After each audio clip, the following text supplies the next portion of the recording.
Hi everyone, welcome to our channel. In today's video, I am going to show you how to use auto clicker on iPhone. So for this purpose, first you need to open settings app on your mobile device. In settings app, you need to click on accessibility. And in accessibility, you have the option of switch control, tap on it. And then here you have the option of switches, you simply need to click on it. Then here you have the option of add new switch, click on it. Here choose source for your new switch. So here you simply need to click on screen. And then here what you need to do, just tap on full screen. Here it is automatically selected. Then the next step is that go to switch control section, and here you have the option of recipes, click on it. And here you have the option of create new recipe, click on it. And here give the name to your recipe, like here I give the name test. And then you have the option of assign a switch, click on it. And then click on this full screen option.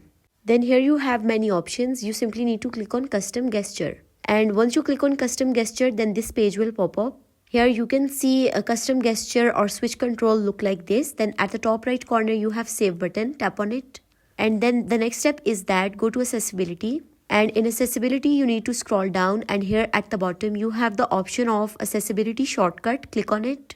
And here make sure you have selected the option of switch control. Then for activating this switch control, what you need to do, press power button of your iPhone for 3 times. Now here you can see switch control is activated. For stopping it, you have to click on a power button 3 times. So this is how you can use auto clicker on iPhone. So that's all for today's video. Thank you so much for watching.